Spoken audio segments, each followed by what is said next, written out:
नबीसर road जे rural health centre सहूलतूं न हुजण सबबि मरीज़नि लाइ बेलाभ बणियलु आहे। तफ़सील ॿुधाए रहियो आहे तालिब चांडियो।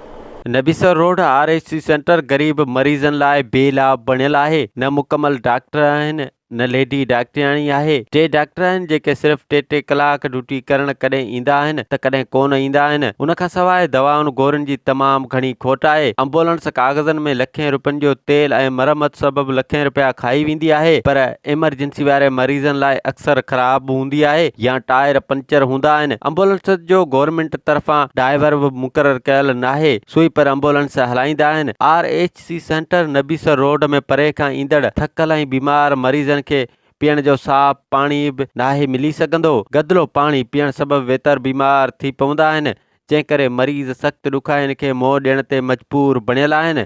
पर लाॻिया पियल इदारा अञा ताईं अघू निंड सुतल आहिनि, उन जे कननि ते जुए बि नथी सुरे। फिलहाल हींअर ॿ डॉक्टर्स आहियूं। हिकिड़ो डॉक्टर साहिबु गुलाब आहे, हिकिड़ो मां आहियां, ठीकु आहे, डॉक्टर मनोज कुमार। असां अल्टरनेटिवली 3 ॾींहं डॉक्टर गुलाब ईंदो आहे, 3 ॾींहं आऊं। RHC जी हवाले सां पाण ॻाल्हि कयूं त घटि में घटि पाण वटि डॉक्टर जेका हुजनि 8 खां 10 डॉक्टर RHC ते लाज़मी हुजनि। जो एक्सरे डिपार्टमेंट आहे, उनखां अलावा पीड्स डिपार्टमेंट आहे, ठीकु आहे। डिफरेंट डिपार्टमेंट्स आहिनि, हर डिपार्टमेंट जो पंहिंजो पंहिंजो डॉक्टर हूंदो आहे, ठीकु आहे। ऐं RHC ते जेका OPD जी जेका फ़्लो आहे तक़रीबन ॿार ऐं एडल्ट्स जेके मिलाई करे तक़रीबन 200 खां 250 जो फ़्लो आहे डेली बेसिस। लेडी डॉक्टर जेका लाज़मी आहे ऐं कोशिशि इहा ई आहे त इंशाल्लाह जल्दी हुनजी प्रोवाइड कंदासीं असां लेडी डॉक्टर खे। RHC नबीसर रोड जूं जेके हालतूं आहिनि उहो ॾिसण वटि आहिनि। न हिते डॉक्टर आहिनि, न दवाऊं आहिनि, न स्टाफ पूरो वेहे थो।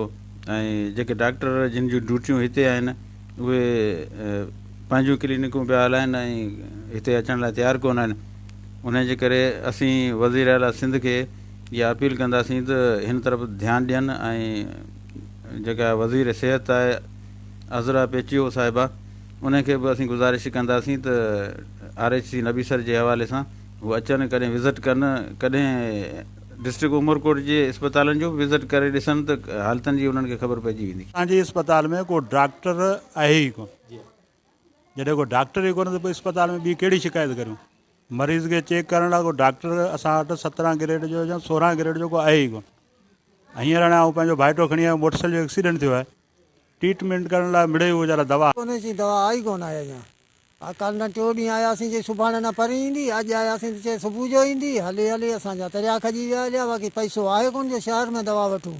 पर्ची लिखी ॾिनी अथनि जे शहर मां वञी वठो। अड़े बसि शहर जो पैसो असां वटि हुजे त असीं पोइ सरकारी में अचूं ई। गरीब माण्हू मिसकीन, असां वटि का शइ कोन्हे, हॉस्पिटल में का शइ कोन थी मिले। मुंहिंजो चाचो ठीकु कोन्हे, तव्हां ॾिसी सघो था, दाख़िल आहे ऐं उनखे गैस कोन्हे, सिलेंडर कोन्हे।